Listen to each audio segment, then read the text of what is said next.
So hello and welcome once again to New Junction. You join me once again here on the layout as we race ahead with the progress down that end on the station and on the level crossing and with all the retaining walls next to the heritage line. So without further ado, we'll turn the trains off, we'll get the paintbrushes out.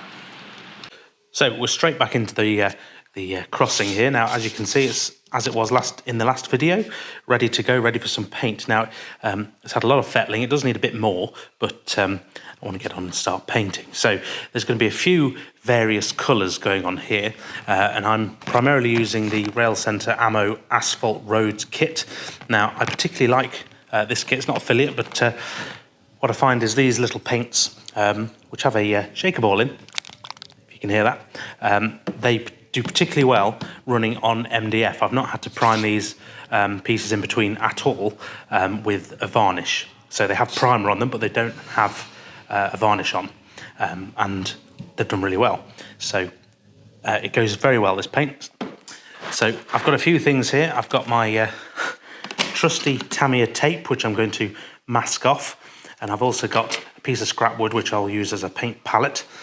So the first thing I'm going to do is paint the central bits first, and there'll be a darker colour. So I need to take those off, and yeah, we'll get going.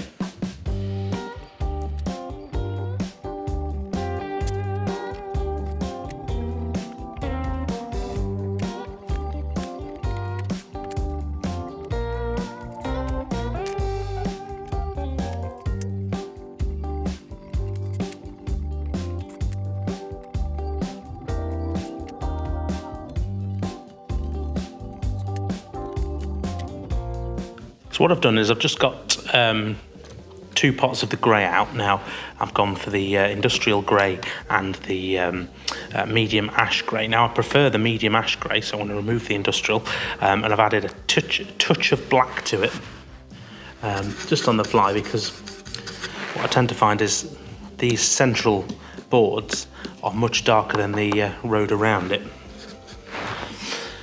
So it might take a couple of coats, which is why I've got my palette to one side, but here goes.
Right, so that's the first coat on. Now what I'm doing is taking a cotton bud and just going over the rails. Now some of you will have been screaming, why didn't you put tape on your rails? But it's easier to wipe off paint with a track rubber than it is to get glue off the back of some tape. Now the best thing about this is you can just lightly rub and you get the bulk off it now, and then when it's dry, of course, you can go over it with a track rubber, and away you go. Of course, any blemishes that you add to the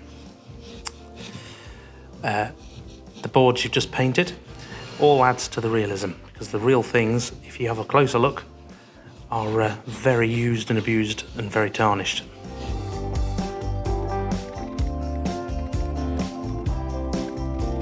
And there we go. Part 1 done. While this is drying, I'm going to go off and find something else to do.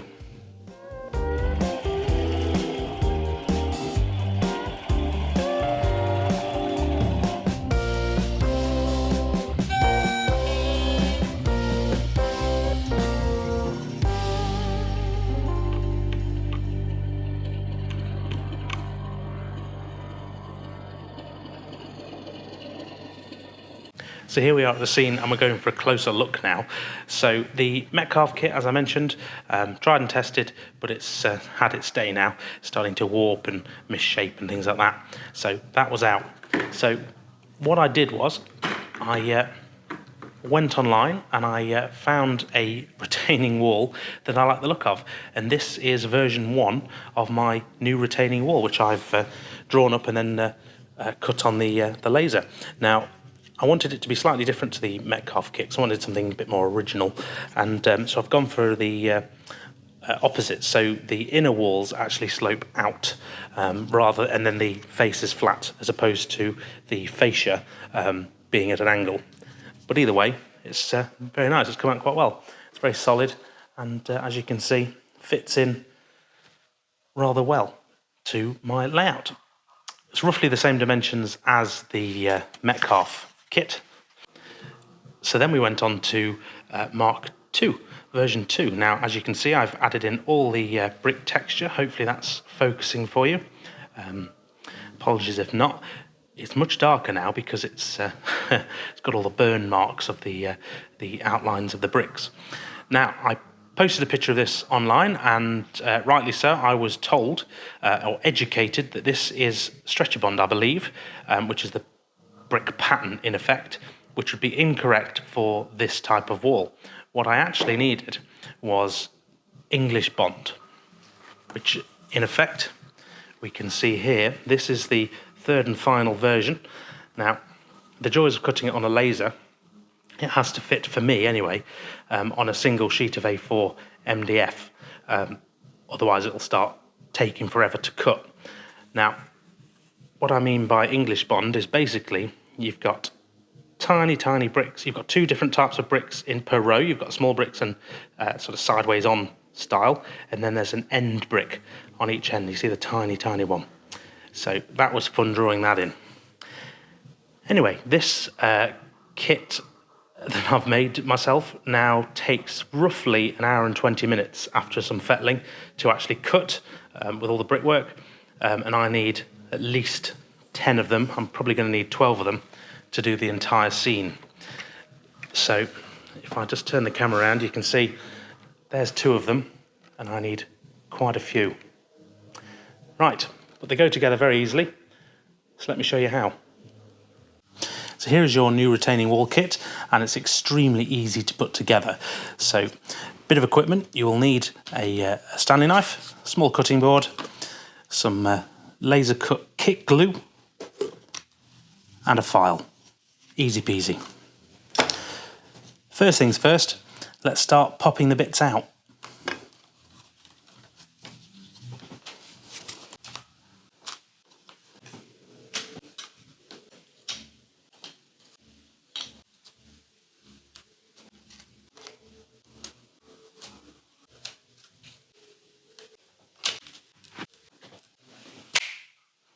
So, first things first, you want to take the back of the wall, and then you've got the supports, the upright supports that go inside the frame. Now, as you can see, you've got 2 plain ones, and you've got 6 ones with bricks. The brick ones are in 2 different styles, basically left and right. And the important thing when you start is these are the arches, as you can see marked out. You want 1 for each, and they'll fold in and push in like that. And you want the brick facing inwards onto the arch. Let's get gluing. So this part is relatively straightforward. Now, as long as you're following the rule with the bricks, so as long as bricks facing inwards towards the arches, you won't have any trouble whatsoever. Now, the end pieces, without any brick texture on them that I've just put on, they're probably the most fragile of them all because they're on the end, whereas the others are in their own holes, as it were.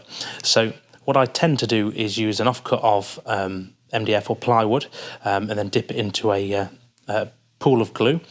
This way you preserve your brushes and you can just throw away the piece of MDF. So that's why I dab with a piece of wood.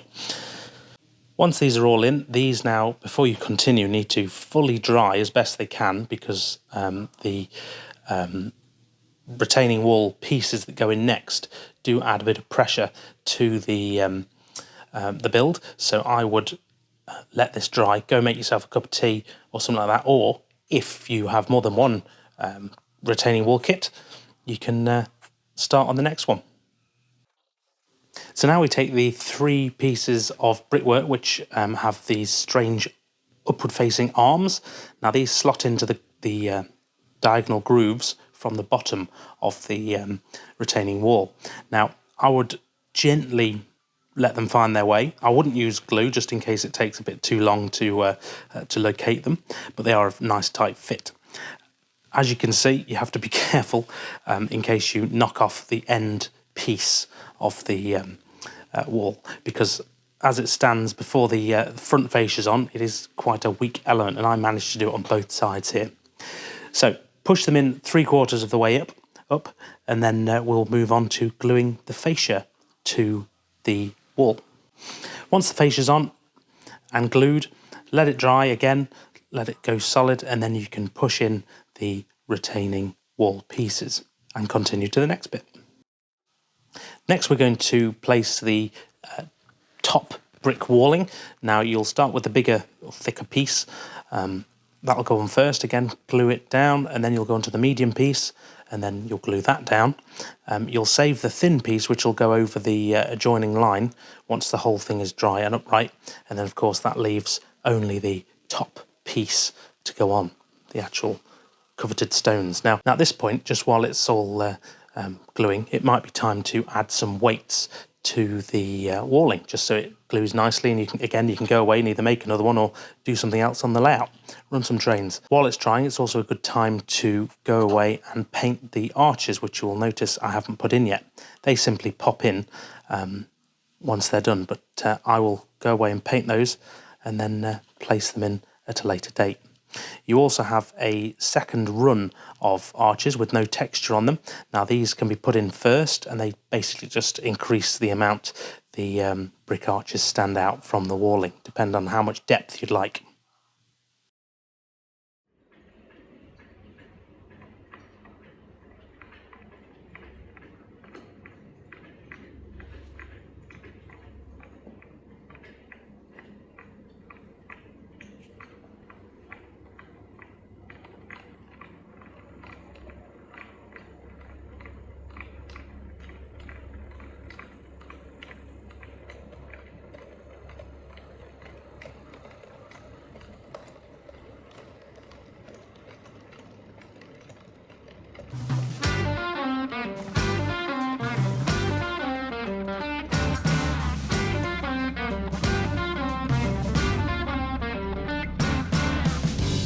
And while I'm presumably at the other end of the room making more walling, it's time to remove the edging tape from these, and then we'll start taping up so we can paint the trespass panels on the sides.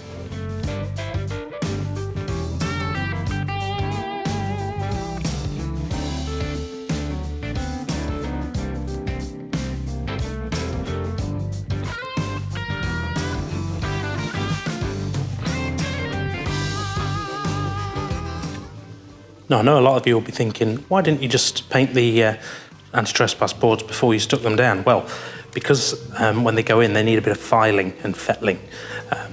I find it best to put them in place, stick them down, and then file them where necessary, and then paint them.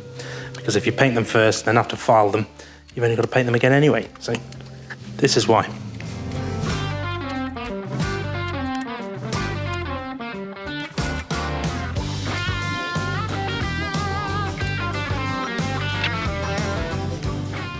Paint-wise, I'm going to use a Rail Match sleeper grime. Now, I find that the trespass boards are particularly dirty, but of course they're not. They're wood, but then they're filthy and they're track coloured. So that's always a good place to start.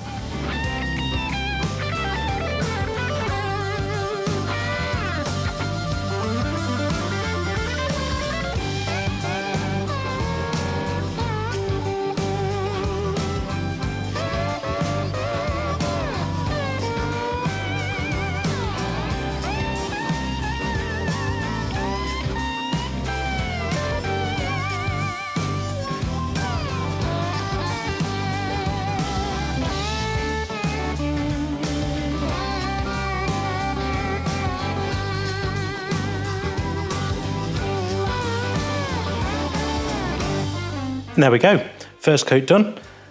Now it's time to go and see how I'm getting on with the walling.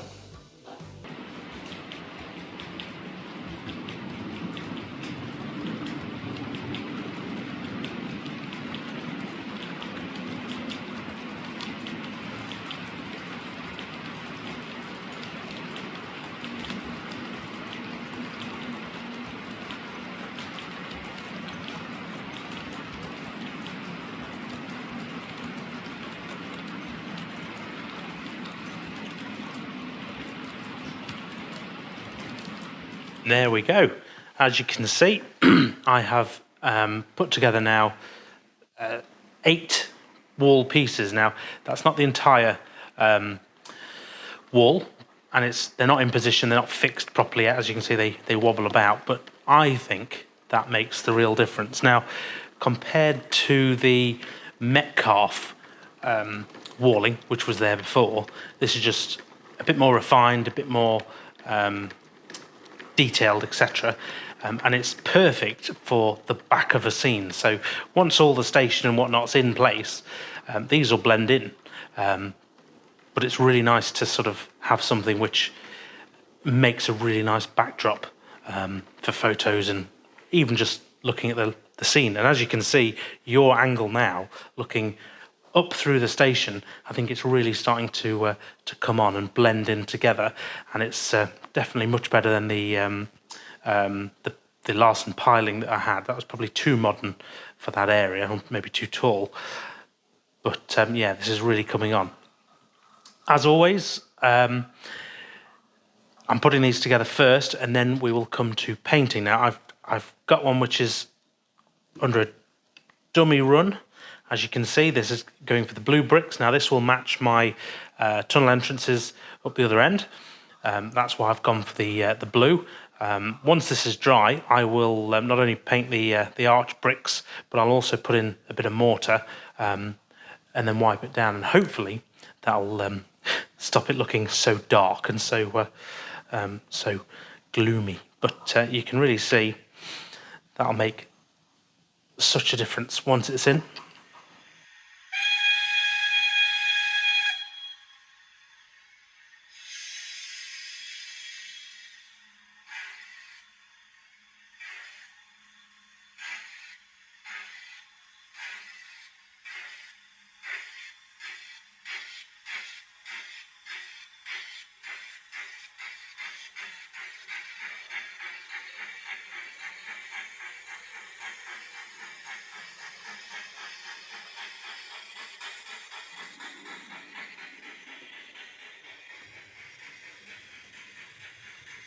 So if I zoom out, you can now see the rest of the scene. So I'm going to continue making the wall and going that way, but also I'm going to now make in the tie-in bridge section, which will just be a straight bridge, so it'll be fairly simple to put together.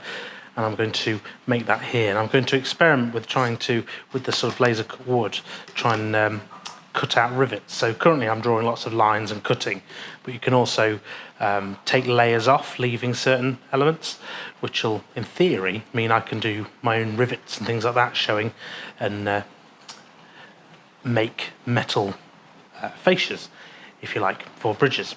Now, using the same style, I'm going to follow it on and then have that complete, and then hopefully I'll be able to join in the gaps here, and the scene can then flow down.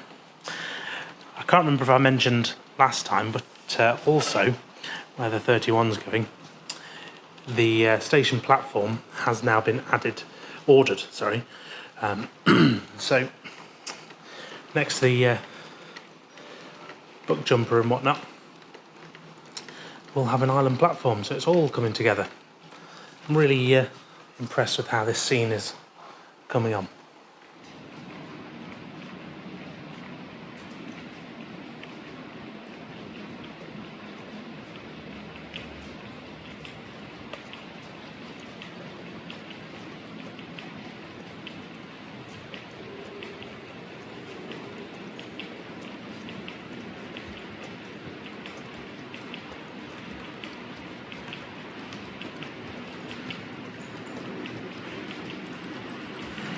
And there we are. That brings us to the end of another week's worth of progress. Now, Admittedly, not a lot has happened. We've built a wall and we've painted some more on the level crossing here. But like I said, with the pieces of the wall taking almost an hour and 40 minutes to cut for one section, needing 10 or 12, finding the time to actually sit by a laser and do that is proving interesting. That said, I will be cutting a few more and making them available, again, usual places via Rail Stuff, which you'll find down below in the description should you want one. I'll be doing just a selection, too many, so that if anyone wants to partake and again support the layout here, you can do. Now, I am aiming to have those released by the end of November, so towards Whalley, or the Whalley exhibition, which is now the National Festival of Road Modelling at the NEC, not Whalley anymore, is it? Yeah, if you'd like to pre-order one and get them for release time, do click the link down below. Right, as ever, enough waffling. I'm going to continue now with a bit more laser design and whatnot, and maybe a bit more painting, and maybe a tiny bit of practice on the red stripes on the barriers over here. Right, as ever, a big thank you very much to the channel patrons and members for your support. Thank you to you at home for watching. It is very much appreciated, and I will see you very soon in the next one. Bye for now.